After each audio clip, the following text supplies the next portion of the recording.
Good morning student. Next topic हमारे पास है dynamics of non uniform circular motion, class 11th का।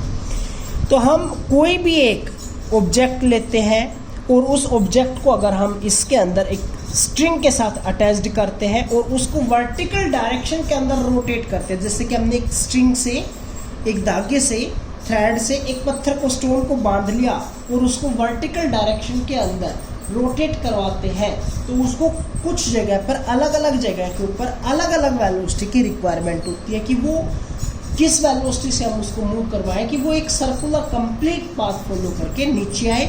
नीचे आएगा तब उसकी वेलोसिटी क्या होनी चाहिए, अपवर्ड यानी कि हाईएस्ट पॉइंट के ऊपर होगा तो उसकी वेलोसिटी क्या होनी चाहिए, और इन बिटवीन होगा तो उस टाइम के ऊपर उसकी वेलोसिटी क्या होनी चाहिए, वो पढ़ेंगे हम इस टॉपिक के अंदर।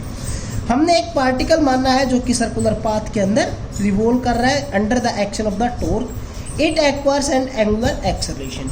टॉर्क की वजह से क्या एक्वायर करेगा, एंगुलर एक्सेलरेशन करेगा और एंगुलर वेलोसिटी करेगा। जब एंगुलर एक्सेलरेशन और वेलोसिटी करेगा तो वहां पर क्या होगा, एक एंगुलर मोमेंटम भी होगा। यहाँ पर मैंने एक ऑब्जेक्ट को माना था, ये इन बिटवीन कोई भी एक पोजीशन ले ली P। अगर वो स्टोन यहाँ पर होगा या ऑब्जेक्ट यहाँ पर होगा तो उसका वेट किधर लगेगा, डाउनवर्ड, यानी कि mg लगेगा। यहाँ पर इस पॉइंट के ऊपर अगर हम उसकी वेलोसिटी देखेंगे तो वेलोसिटी होगी इधर। जब किसी एक धागे को एक ऑब्जेक्ट से बांधा हुआ है तो उसके अंदर एक टेंशन यानी कि स्ट्रेस प्रोड्यूस्ड होगा, वो किधर लगेगा, सेंटर की तरफ। ठीक है, जो mg था डाउनवर्ड डायरेक्शन के अंदर, ये वाला एंगल अगर हमारे पास वर्टिकल के साथ कितना डिग्री बना रहा है, थीटा, तो ये वाला एंगल भी क्या हो गया हमारे पास, थीटा। mg को कंपोनेंट में तोड़ेंगे तो इधर वाला कंपोनेंट क्या हो गया, mg कोस थीटा, और जो इसके परपेंडिकुलर इधर वाला कंपोनेंट क्या हो गया, mg साइन थीटा। ठीक है, ये डायग्राम हो गया हमारे पास। ये हम हाईएस्ट पॉइंट h से रिप्रेजेंट करेंगे, लोवेस्ट पॉइंट l से रिप्रेजेंटेशन करेंगे। रेडियस ऑफ थ्रेड हमने ली है r के इक्वल, यानी कि लेंथ ऑफ थ्रेड। इस पॉइंट के ऊपर अगर हम इस कंडीशन के अंदर फोर्सेस देखते हैं तो हमारे पास दो फोर्सेस है, एक तो लग रहा है वेट यानी कि mg लग रहा है जो कि वर्टिकली डाउनवर्ड डायरेक्शन के अंदर लगेगा, और एक टेंशन जो कि सेंटर की तरफ लगेगी। तो नेट फोर्स की बात करते हैं तो नेट फोर्स किधर होगा, एक तो देखो T तो लग रहा है इधर, ठीक है, और mg लग रहा है इधर, mg कोस थीटा। तो नेट फोर्स किधर होगा, कौन सा बड़ा होगा, यहाँ पर T ज़्यादा होना चाहिए, T ज़्यादा होना चाहिए। तो हमारे पास नेट फोर्स क्या हो जाएगा, T माइनस में mg कोस थीटा किसके इक्वल होगा, जो बाहर की तरफ एक फोर्स लग रहा है उसके इक्वल होगा। यानी कि बाहर की तरफ हमारे पास एक फोर्स और लगेगा, वो हमारे पास क्या होगा, centripetal force, that is equals to mv square by r। अगर हम इन दोनों फोर्सेस का सम कर ले तो इक्वल्स टू क्या होगा, T के इक्वल होगा।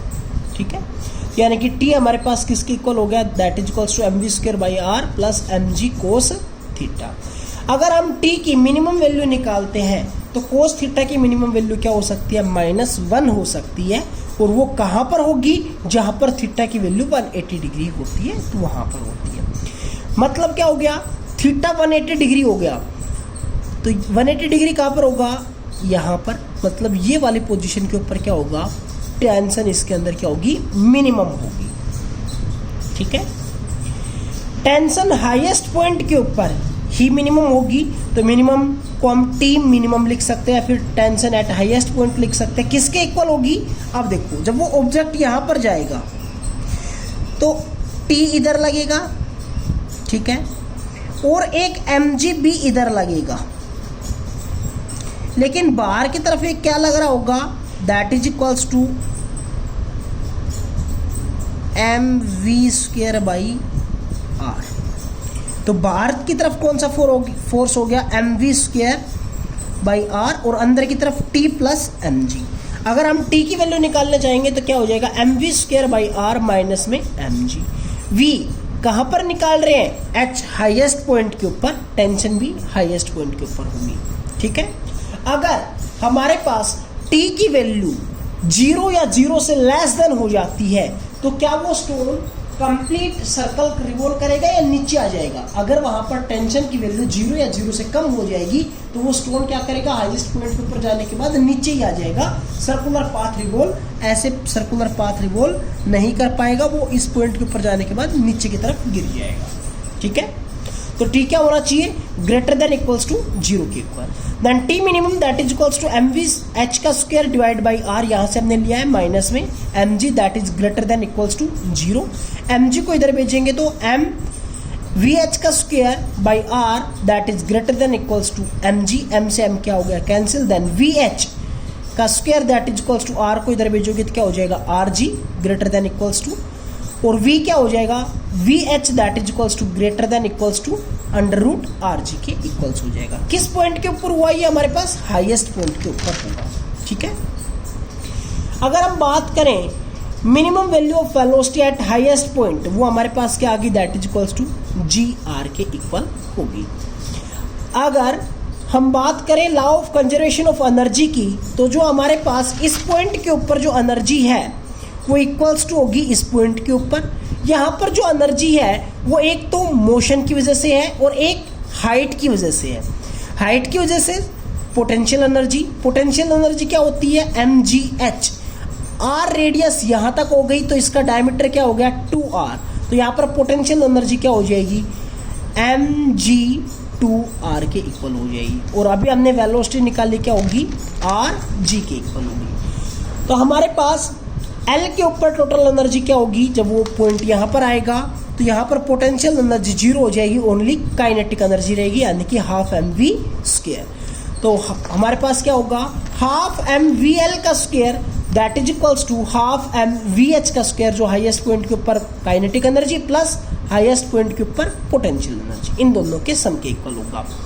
हाफ एम वी एल का square that is greater than equals to, क्यों लिखा है हमने, क्योंकि वी एच की जो वैल्यू है वो ग्रेटर देन इक्वल्स टू क्या है अंडर रूट जी आर।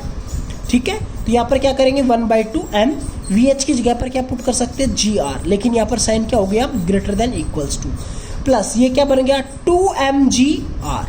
ठीक है, अब देखो half mg r plus 2 mg r कितना हो गया, इधर भी हाफ है, यानी कि अगर हम यहाँ से हाफ कॉमन ले लें तो इसको कैंसिल करेंगे तो हमारे पास क्या होगा, हाफ कॉमन लेने के बाद यहाँ पर 2 से मल्टीप्लाई और 2 से डिवाइड, फिर हाफ कॉमन, तो यहाँ पर क्या बच गया mg r, यहाँ पर क्या हो गया 4 mg r।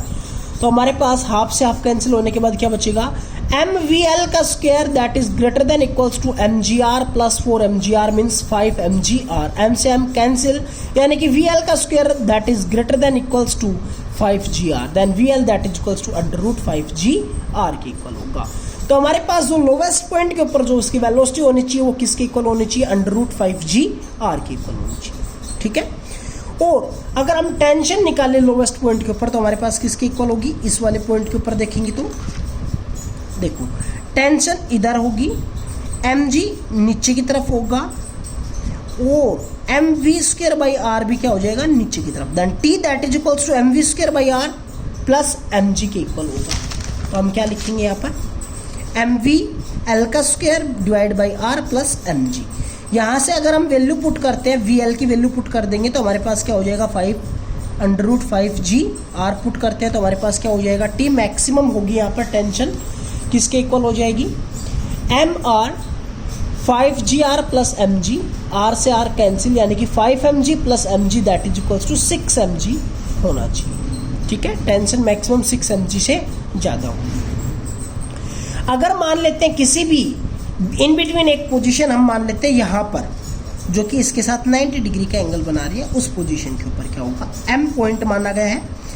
तो हमारे पास टोटल एनर्जी एट m क्या हो जाएगी, total energy at L। m के ऊपर देखेंगे तो यहाँ पर देखो कुछ हाइट के ऊपर भी है तो काइनेटिक एनर्जी भी रहेगी plus potential energy. Kinetic energy के लिए हाफ एम वी एम का स्क्वायर प्लस पोटेंशियल एनर्जी किसके इक्वल होगी, जब ये सेपरेशन अगर जो आपके पास r है तो एम जी आर के इक्वल होगी, दैट इज इक्वल्स टू किसके इक्वल होगी, जो आपके पास L के ऊपर टोटल एनर्जी थी वो हमारे पास क्या है, that is equals to half M V L का square. Half M V M का स्क्वायर निकालेंगे तो इसकी वैल्यू को इधर भेजेंगे तो क्या हो जाएगी, इधर आके सब्ट्रैक्ट हो जाएगा। देन अगर हम वी एल की वैल्यू पुट करते हैं तो वी एल हमारे पास किसके इक्वल आया था under root 5g r, value put करेंगे तो क्या हो जाएगा वी एल का स्क्वायर यानी कि 5g r greater than equals to का साइन लग जाएगा। अब देखो यहाँ से फिर दोबारा से हाफ कॉमन लिया जाएगा, ठीक है, या फिर ये हो गया हमारे पास 5/2 mg r, इस ब्रैकेट को खोल लेंगे तो क्या हो गया 5/2 mg r में से अगर हम mg r घटाते हैं तो 5/2 को मैं क्या लिख सकता हूँ 2.5 में से अगर 1 सब्ट्रैक्ट करेंगे तो क्या बचेगा 1.5, और 1.5 को क्या लिख सकता हूँ 3/2 mgr के इक्वल। 1/2 वाले 1/2 से 2 से 2 कैंसिल हो गया, तो क्या बच गया mvm का square that is greater than equals to 3 mgr, और m से m कैंसिल, तो क्या बच गया vm का square greater than equals to 3gr, then vm that is greater than equals to 3gr। अगर हम वैल्यू पुट करते हैं हमारे पास इस वाले इक्वेशन के अंदर, तो इस पॉइंट के ऊपर थीटा की अगर हम यहाँ पर देखेंगे तो थीटा की वैल्यू क्या हो जाएगी 90 डिग्री हो जाएगी। इस वाले इक्वेशन में थीटा की जगह पर 90 पुट करेंगे तो कोस 90 क्या हो गया 0, then t that is equals to mv²/r की इक्वल हो गई, और v की वैल्यू पुट करेंगे तो हमारे पास t m के ऊपर क्या आ जाएगी that is greater than equals to 3 mg के इक्वल हो जाएगी।